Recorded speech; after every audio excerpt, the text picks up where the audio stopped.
ಏನಾದ್ರು ಕರೆದು ಹೇಳಿದ್ದುಂಟಾ ಅಂಬರೀಷ್ ಅಣ್ಣ ನಿಮಗೆ?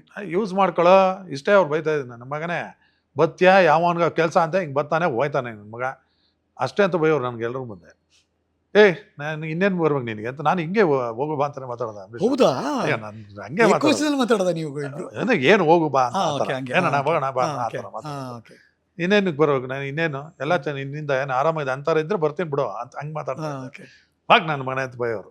ನನಗೆ ಮಂಡ್ಯದಿಂದ ಜಿಲ್ಲಾ ಪಂಚಾಯತಿಗೆ ನಾನು ಬರೀ ಸೈನ್ ಹಾಕ್ಸ್ಕೊಡಿ ಸಾಕು ಅಂತ ಬಂದಿರು ನಮ್ಮ ಜನ, ಮಂಡ್ಯ ಜನ. ಅಂಬರೀಷನ್ ಹತ್ರ ಫೋನ್ ಮಾಡಿದ್ರು, ಏನೋ ಮಾಡ್ತೀನಿ ಇದು ಹೋಗ, ನಾನು ಯಾವ ಪಕ್ಷಕ್ಕೆ ಹೋಗಲ್ಲ ಹಾಗೆ ಹೀಗೆ ಅಂತ ಹಿಂಗೆ ಇಡ ಬಾಳೆ ಮಾಡಿ ವೇಸ್ಟ್ ನನ್ನ ಮಗ ಅಂತ ಅಂದ್ಬಿಟ್ಟು ಬೈದಿದ್ರು. ಅದೇ ಪ್ರೀತಿ. ಅವ್ರು ಬೈಸ್ಕೊಂಡಿದ್ದೀನಿ ನಾನು ಅವ್ರ ಕೈಲಿ. ಆ ಥರ ನನಗೆ ಅವ್ರು ಕಂಡ್ರೆ ತುಂಬ ಪ್ರಾಣ. ನಮ್ಮ ಅಭಿಗೆ ಹೇಳಬಾರ್ದು, ಅದೇನು ಇವಾಗೆಲ್ಲ ಮುಗ್ದೋಗಿದೆ ಹೇಳ್ಬಿಡಿ.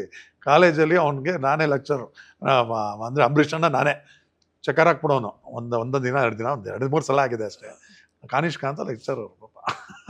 ಅವ್ರಿಗೆ ಇವತ್ತಿಗೂ ಗೊತ್ತಿಲ್ಲ ನಾನೇ ಮಾತಾಡೋದು, ಬೇರೆಯವ್ರು ಮಾತಾಡೋದು ಅಂತ. ಅಂಬರೀಷಣ್ಣ ಅಂದ್ಬಿಟ್ಟು ನಾನು ಅವ್ರಿಗೆ ಇವನು ಫಾದರ್ ಥರ ನಾನು ಮಾತಾಡ್ಬಿಡೋದು. ಇವನು ಕೈ ಮುರ್ಕೊಂಡು ಸುಮ್ಮನೆ ಏನೋ ಇದೆಲ್ಲ ಕಟ್ಕೊಂಡು ಹೋಗ್ಬಿಡೋನು, 2 ದಿನ ಹೋಗದೆ ಇರೋನು. ಈಗ ಅಂಬರೀಷಣ್ಣಗೆ ಮಾಡಿಕೊಡು, I want to talk to your father ಅಂತ.